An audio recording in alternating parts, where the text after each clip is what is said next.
Namaskar and welcome everybody to Crop Production Technology series, and this is the sub episode of irrigation. So today we have Mr. Madhavan, a farming expert as well as an engineer who is doing his farming since last 30 years. So let's try to listen more about irrigation and its techniques. Namaskar and welcome to Crop Production, sir. Namaskar, Harsha. Thank you once again joining in this ETDC education program. I'm very happy. Farmers are able to, listen to it and try to see whether they can use it in their own fields or in their own yards. Whatever that, I hope it's going to be the reality. Thank you. Let's begin. See, today we are planning for sub part of irrigation. We already have published about general irrigation, but today we are going to talk about methods of irrigation. What are all the methods available? See, it's like a set of tools. So you have spanners, you have screwdrivers, etc., etc. So all is used in the mechanical gadget. Similarly, irrigation, there is a set of tools. I'll just list them down. Flood irrigation, siphon irrigation, drip irrigation, mist irrigation, controlled irrigation system, etc., etc., etc. Generally, most farmers are adapted to flood irrigation, which is you just let the water flood the fields, as simple as that. Now, this has got, I think last we have discussed on that, but it has got lots and lots of disadvantages than any advantage for it. 90% flood irrigating is a disaster, but we are adapting to that and wasting water. Like I mentioned last, let me also say again, we are irrigating to bring down the productivity. By doing this, we are harming the plant for better productivity. Okay, the next, siphon irrigation, which is also seen, small photograph of what is siphon irrigation. We have that. Nothing but a garden hose of a 1/2 inch pipe cut into your bund size. From the main canal, it is siphoned off to your furrows where you have made ridge and furrows, and the furrow will be gently, slowly irrigated. This has got a lot more advantage over your flooding the fields. Irrigation is a science, as I keep on insisting on this. Irrigation is not a calendar-wise part, or just select a method and say, oh, this method is better and that method is better. That's not, let us not conclude in that way. Let us try to understand what plant needs. You see, go with that point, not simply say, I irrigate, I put water. No, why do you have to irrigate? Let's think about in that way, and you decide on that, which is the best way to go about it. In the siphoning, we said a small and gentle flow is an essential. By saying that, let me touch little bit on connecting with this to the land preparation. As mentioned there, the sizzle, an important operation, is also contributing to a factor for increasing the efficiency of irrigation. Look at that. So please think the importance there is connected to your irrigation. Now, irrigation, as I said, science, it goes with the plant physiological activity also. Little bit of that you please understand, like its early stage of germination, then it's establishing a little bit, then it comes into a reproduction, ripening, then dying. Now, in all this process, initial sprouting, that is called germination or sprouting or whatever, that needs little more moisture than your general thing, not in excess. And that's why we recommend you to put it through ridge and furrow always. Now it needs only moisture for the seed coat to get softened and break the seed dormancy. So decide your irrigation then based on type of soil, number 1, crop which you are growing, number 2, number 3, agronomical condition. Now these 3 should be your fundamental in deciding what type of irrigation you see. You have set of tools available. Like I mentioned, drip irrigation, misting, siphoning, etc., etc. These are tools available. but which is suited to you, you have to adapt these 3 points into your mind, taken into that account, then you decide which is the best to go for. Most of us think drip is only to save water or used in drought. It is so sad that such a wonderful technology is fragmented into that small piece. It's not only for that. It has got much beyond that. I'm going to discuss in this episode more on the drip system. Now, as mentioned, the 3 points: type of soil, agronomical condition, and the crop you have to decide. Say, for example, if you want to decide on drip irrigation, the factors which you have to consider to drip, whether, the first point, whether do you have 24/7 power? Number 2, what is your type of soil? Number 3, that is, when I say type, it is the physical characteristics. That means, what is the clay content, different material available in the soil, physical characteristic. I'm not talking about the chemical characteristic. That's a different thing for plants. Now, the physical characteristics will decide how to use this drip irrigation effectively. The next point for the drip irrigation to be considered: quality of water. Now, look at these parameters to be considered for using your drip.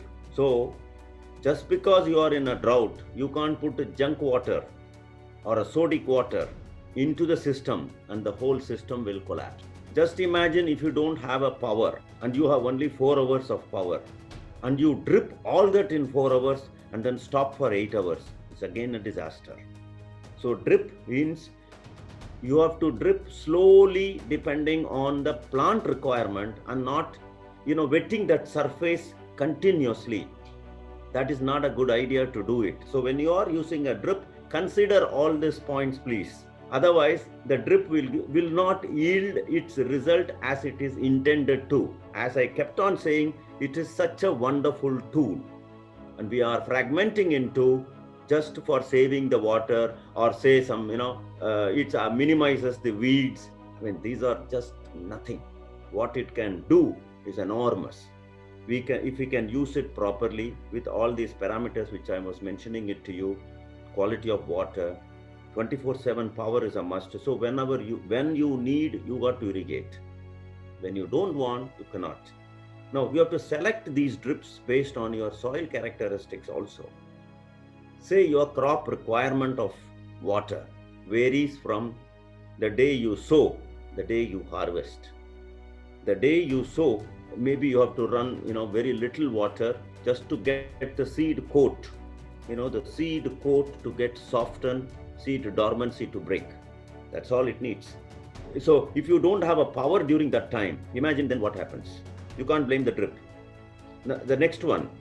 Now, the fertigation, everybody says drip can be fertigated, except mobile element. I discussed on this, the mobile and immobile, in my soil testing and adding the amendments. So the mobile elements and immobile elements play a very vital role in the fertigation system, which means the soil characteristics decides whether the nutrients are available at the root zone or not. I hope I'm not confusing with too many things, but please go ahead with very slowly. Otherwise, your drip is not going to function normally. If you want to have the drip to go in a proper way and give you a much better return on using this high-end technology, this is a very high-end technology. So please don't think it is only saving water. Saving water is the least one. It has got other good things. Like I said, plant physiological activity. After it is growing in a vegetative stage, it needs certain amount of stress. The crop needs a certain amount of stress. By continuously dripping at the limited root zone, the root scavenging for its nutrients in the field is restricted. Say, we all know that plant cannot eat directly. It has to be ionized form. That is, it has to dissolve in the water, and the dissolved water moisture is through the root action, it is absorbed, and that is how the nutrient taken into the plant. Now you imagine continuously you're dripping, that constant wet in that zone creates in fact, as plant to sleep if it is a very clayey soil. Now you understand, in clay soil, the drip will perform in a different way. In a sandy soil, it will perform in a different way. If it is a calcareous, it is a different. So that means all this sandy, calcareous, clay, all these names is the characteristics, how the soil looks like. What is the physical characteristics of the soil will determine the holding capacity. Based on the holding capacity, you are going to decide whether this drip is suitable to you or not. Similarly, the requirement of water varies. That means you have to understand the plant physiology first prior to installing a drip system. In a normal, say, if you are irrigating it through siphoning system, we are not flooding, we are gently irrigating only in the furrows. And while irrigating in the furrows, as we have sizzled it, the water can percolate down to the soil profile, and through capillary action, the roots get absorbed. This is a science of irrigation. Similar things happen in the drip also. But if you are continuously flooding in only one zone and your drippers, when I say that, drippers to be selective. There are certain drippers available every, 45 centimeter you have a drip. They are dripper points that can give you 1.5 liter or 2 liter or 2.5 liter, 3 liter, 5 liter. So it's a set of tools. How do you select? Based on your crop. Today you might have, paddy. For example, you might have a paddy. The paddy requirement is little more than your capsicum. So it is not uniform. You can use the drip for paddy. You can use the drip for capsicum also, provided you suit it to that particular crop, that system. Now fertigation is another thing. If your soil is a clay, fertigation efficiency drops down by 80%. Except nitrogen, boron, many other things may not reach for that crop. You cannot pump more continuously if the power is unavailable to you if you are using a drip system. Say I am eating in the mouth and I am giving a saline. Can the saline be my alternative to my mouth? Think about it. Saline is given at the time of emergency. That is, when you are unable to swallow or when you are not in a position to swallow, the doctor decides to keep the organ sustaining, it is given through saline. Some energy is given, doctor decide on that. But then that is not continuous. That's only very limited period, and then slowly they will train you, the doctor will train you to start putting the food in your mouth, because that is the best way to absorb and all the nutrients are get into that. So fertigation is to be avoided except for nitrogen. The one problem which I faced in India for the drip, I'm sure you're all aware of rodents and dogs running all over the place. I don't know how to control the rodents like rats, mouse. So whenever they are thirsty, they go and bite it. Bite the pipe and drink water. And when you are not getting the water there, they get angry and then chip off all the pipes.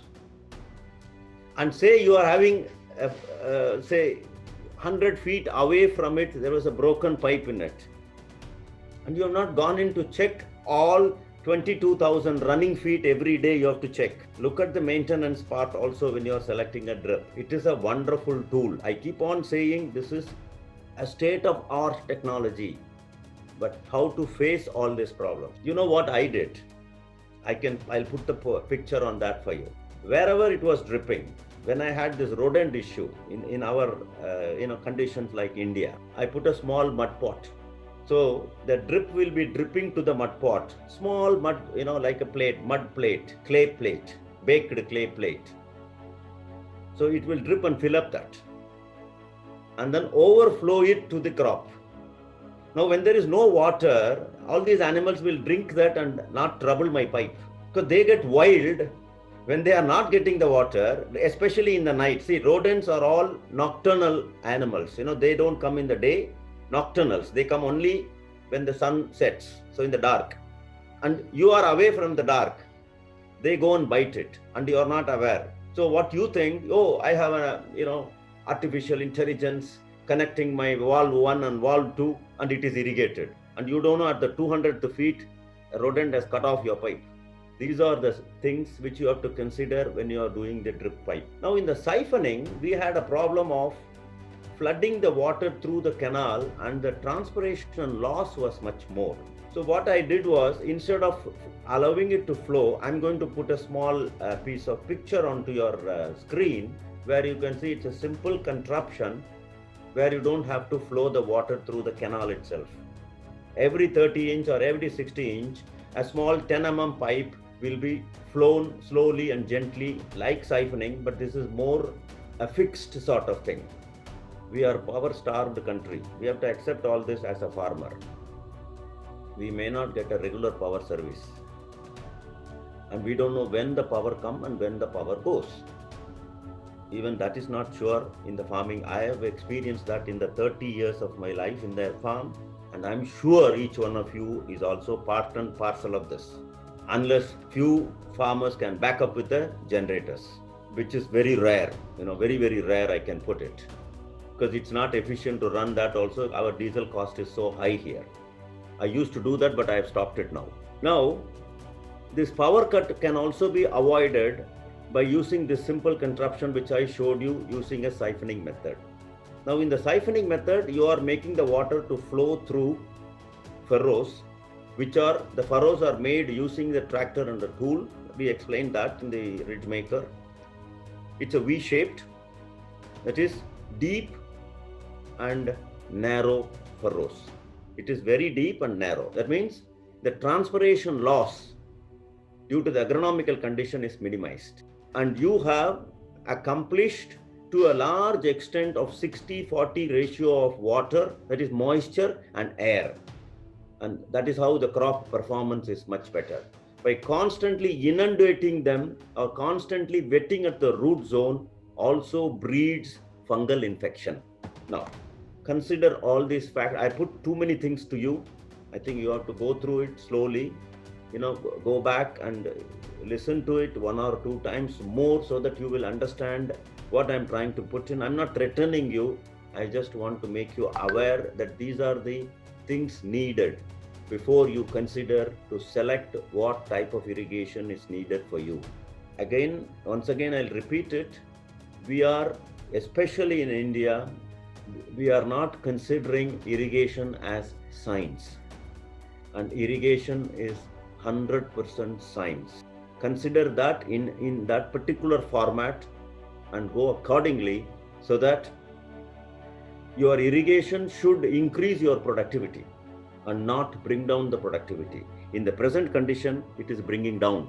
You are actually irrigating more unknowingly, because the plant, the poor thing, it cannot openly, outrightly say, oh, I know I am inundated, I'm suffering. It can only show you a symptom, wilting. Both the type it wilt. Either in a drought it wilts, or in excess also it wilts. So in both the way, by continuously irrigating or continuously putting the drip or continuously irrigating it, flooding, the roots sleep until the oxygen available. So when it is in a dormant, it is not a productive plant. The productive days are lost. Ultimately will show you in your productivity. Dear friends, I think I've given you enough of my irrigation techniques. Any questions, please let me know. And because this is such a vast subject, unless you understand step 1, we cannot go to step 2 or step 3. You have to please think that irrigation is a science, and depending on that, you start your irrigation schedule. Thank you very much. We'll be in touch. Wish you all a happy new year. Thank you so much, sir, for sparing a precious time of yours in briefing again and detailing about the irrigation and its benefit if you use it smartly. And for viewers, I would request if you like the video, do share with your family and friends, and to ensure to watch all the episodes of Crop Production Technology, subscribe and click on the bell icon. Thank you so much.